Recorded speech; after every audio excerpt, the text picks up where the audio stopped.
This is a simple illustration of a radio access network, which, as you know, comprises a set of base stations. Traditionally, the baseband unit, which is in charge of compute-intensive signal processing operations, is built with custom hardware to guarantee that these computations are executed within tight deadlines. However, this approach is very inflexible and provides very long time-to-market figures. To try to fix this, the O-RAN Alliance proposes the use of virtualization and artificial intelligence. This actually allows decoupling the baseband unit into two components that are implemented in software and virtualized on top of general purpose servers. The colored boxes here represent different servers. One of these components is the distributed unit, or DU, which is in charge of the compute-intensive signal processing operations that I mentioned before. In contrast to the custom-made hardware used by traditional systems, the software nature of this O-RAN approach should help increase flexibility and reduce the time to market. Now, these distributed units have to satisfy the same computing deadlines of traditional baseband units. However, virtualization makes it really hard to do this reliably. The solution in the industry today to fix this is to augment these general purpose servers with dedicated hardware accelerators that may be ASICs, FPGAs, or GPUs that are dedicated to some of these operations in order to meet computing deadlines. To achieve this, the O-RAN Alliance defines an acceleration abstraction layer, AAL, in between the distributed units and the hardware accelerators that enable virtualization on top of these hardware accelerators. This indeed solves the problem that we have with computing deadlines in general purpose servers, but it comes with a huge cost. Using dedicated hardware accelerators for every distributed unit incurs a huge price in CapEx and energy consumption. To demonstrate this, we implemented the O-RAN acceleration abstraction layer in a general purpose server using standard compliant tools and an NVIDIA V100 GPU as a hardware accelerator as described in this image. The workflow goes as follows. First, we simulate the radio channel. For this demonstration, we collected real traces from real base stations in different locations, Germany, Spain, United States, and we simply replicated the workloads that we observed in these base stations into our testbed. This allows us to evaluate real-world scenarios today. Then, as signal processing requests come in from the simulated radio link, they are actually processed by our O-RAN cloud implementation as per standard, using a FIFO queue in the acceleration abstraction layer before being processed by the hardware accelerator, which, as I mentioned, is a GPU using a commercial signal processing driver from NVIDIA. Now, different requests incur different processing latency depending on many factors, such as the signal to ratio between the users and the base stations, for instance. However, every one of these requests have the same deadline, the red line in the plot at the bottom of this image. To assess how well we achieve this requirement, we collect in real time from our testbed the percentage of requests that have been processed within the deadline, which is our reliability metric. Both 3GPP and O-RAN establishes a very stringent reliability target of 99.999%, what is called 5 nines reliability, and therefore we need to keep this very well in mind. In addition to reliability, we also collect other metrics directly from our testbed in real time, including throughput and energy consumption, as I will just show now. So we have prepared this dashboard that allows us to control the number of DU instances that we deploy in our testbed, and also the behavior of the UEs, the users, as you can see at the left-hand side of the dashboard. For demonstration, let me instantiate a scenario with 70 distributed units, each handling 5 users with the real-world traces that I mentioned before.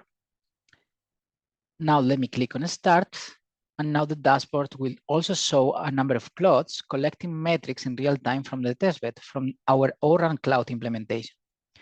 As you can see, we focus on 4 of our KPIs: reliability, which I defined earlier, throughput, megabits processed per second, energy efficiency, bits per joule spent, and cost efficiency, which we define as throughput achieved divided by the monetary cost of the system. In this case, we are emulating 70 distributed units, so we consider the cost of 70 servers and hardware accelerators. At this point, the most important metric to look at is reliability at the left of the dashboard to demonstrate that indeed the use of dedicated hardware accelerators guarantee meeting computing deadlines And as you can see here, reliability with this approach is constantly at 100%. So this industry standard approach using dedicated servers and dedicated hardware accelerators achieve the reliability target, but it is terribly expensive and energy consuming. So what we try to do here is to find solutions that alleviate these costs while preserving the advantages of virtualization. To this end, we proposed two mechanisms, which we implemented in our testbed. The first mechanism is distributed unit pooling.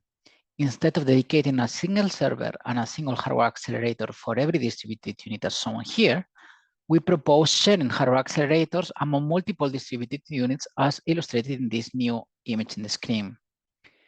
This idea is conceptually very simple, but as I will demonstrate later, it is actually hard to implement effectively. The second mechanism is opportunistic utilization of hardware accelerators. To make a long story short, CPUs are more energy efficient than hardware accelerators to process some signals, although they are substantially slower in doing so, risking the violation of deadlines. Based on this observation, the idea here is also conceptually simple. Instead of relying upon energy-hungry hardware accelerators for every signal that has to be processed in the system, the idea is to offload these operations to the hardware accelerator only when it is strictly required, basically when CPUs cannot guarantee deadlines, and exploit general-purpose CPUs by default and as much as possible. Both of these ideas are conceptually straightforward, but as I will demonstrate next, they are really hard to implement effectively. In fact, with this model, the individual distributed units have now to select in real time between a shared hardware accelerator or a shared pool of CPUs to handle signal processing requests. Therefore, they need some policy to make such an assignment in real time. So we first tried a very simple greedy policy intended to maximize reliability, which we call vRAN greedy or vGreedy for short. When each distributed unit has a task to process, it selects the fastest processor first, the hardware accelerator in this case, to try to maximize reliability, and it only selects the slower CPU when the hardware accelerator is fully occupied. So let's look again in the dashboard to study how this solution performs. Let's stop the previous approach and instantiate this new solution with the same number of DU instances. Okay, now you can see new metrics associated with the new approach coming up. And as you can see from the cost efficiency metric at the right-hand side of the dashboard, this sharing strategy provides an order of magnitude increase in cost efficiency over the previous baseline, as we now require a single server and a single hardware accelerator instead of 70. The dashboard also shows the relative utilization of the hardware accelerator and the CPU processor. And as you can see, we now exploit the energy-hungry accelerator less than we did for the industry standard approach, which only relied upon accelerators. However, this simple greedy policy fails to meet the required reliability target, and as a result, it compromises throughput and energy efficiency, even if we reduce the utilization of the hardware accelerator a little bit. The main reason is that this naive policy saturates the hardware accelerator very quickly, and queuing delays become so high that many requests violate the deadlines, even when using the hardware accelerator. What this result tells us is that it is not enough by simply aggregating distributed units in a common server. We actually need network intelligent algorithms in order to operate this system reliably.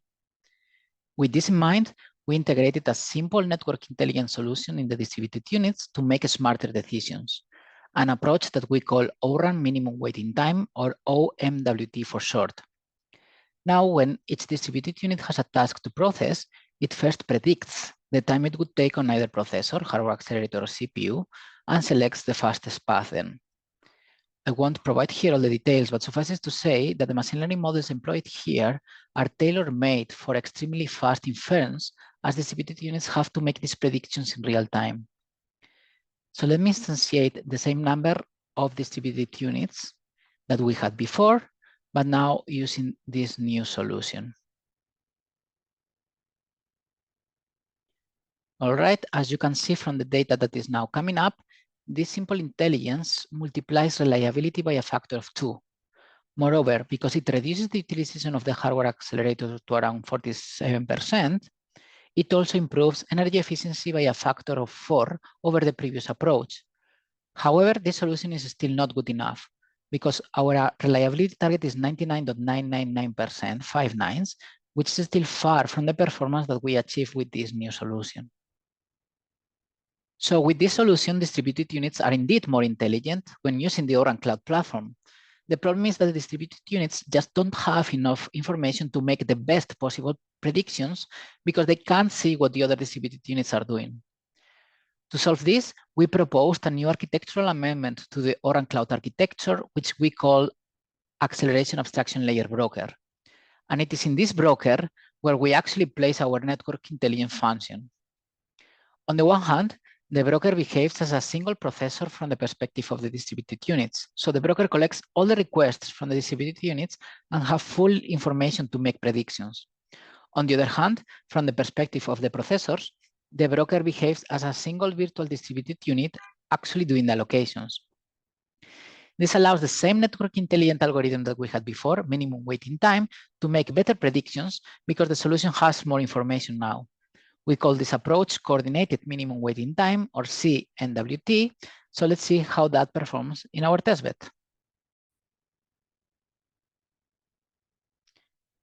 So let me select the coordinated minimum waiting time algorithm now and instantiate the 70 distributed units again. Now, as you can see, this new architecture allows a substantial improvement in all of the metrics. It multiplies energy efficiency by 2, as it reduces the utilization of hardware accelerator by around 25% over the previous solution. It increases reliability by around 25% over the previous solution, and it almost doubles throughput, which in turn improves cost efficiency. So having more information indeed helps to make more intelligent decisions, more intelligent predictions. However, this approach is still not good enough. The reliability target is close, but is still not met. Nevertheless, leaving that aside for a minute, I would like to highlight that CPUs are still underutilized. Their utilization is below 75%, mitigating energy efficiency as we could potentially reduce the use of hardware accelerators even further to increase energy efficiency even more. The main reason is in the fact that the minimum waiting time algorithm aims to minimizing latency. However, there is no advantage in performance by minimizing latency as long as the deadlines are met. So we could use CPUs more in order to save energy more, even if the resulting processing latency is higher as long as deadlines are met. We solve this by adding even more intelligence on top of the waiting time predictors. For every request, the broker first predicts the time it would take to be processed by either processor, just like we had to do in the minimum waiting time approach. But now, on top of this, we discard the processors that are expected to violate the deadline and make an energy consumption prediction for the eligible processors, information that we use to select the one that will consume the least amount of energy. We call this solution coordinated deadline aware, or CDA for short. So let's see how it performs in our testbed. Let me select the coordinated deadline aware algorithm and start it up. Okay, as you can see, with this approach, we can reduce the utilization of the hardware accelerator substantially to just around 1.6%, which increases energy efficiency by more than 2 times the minimum waiting time algorithm. Unfortunately, however, this approach is still not good enough. It does maximize energy efficiency, but it does not reach the reliability target that we are looking for. The main reason is that there are occasional peaks in the workload generated by the users, which the shared cloud platform just simply cannot process in time because it doesn't have enough computing capacity, even with the best of the algorithms. Consequently, to guarantee reliability, even during rare peaks, we need coordination between the radio schedulers of the base stations because the radio schedulers are the ones actually generating the workload that the computing platform has to process, and the broker allocating computing resources, which motivates our final solution. We call this solution CloudRIC and provides this coordination between the allocation of radio resources and computing resources by another novel architectural component, which we call real-time RAN intelligent controller, or RTRIC. In this case, the broker still uses a deadline-aware algorithm as the one introduced earlier, but now the real-time RIC imposes policies into the radio schedulers inside the distributed units to provide joint intelligent control of computing and radio resources. Let me give you some intuition on how this works. The real-time RIC basically exploits the correlation that exists between the allocation of radio resources done by the distributed units and the processing latency provided by the broker's policy when allocating signals to processors.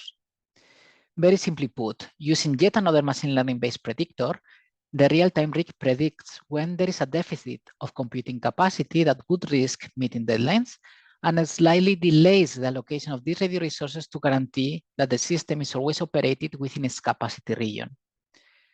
Okay, let's see in the dashboard how the cooperation between these different network intelligent components performs.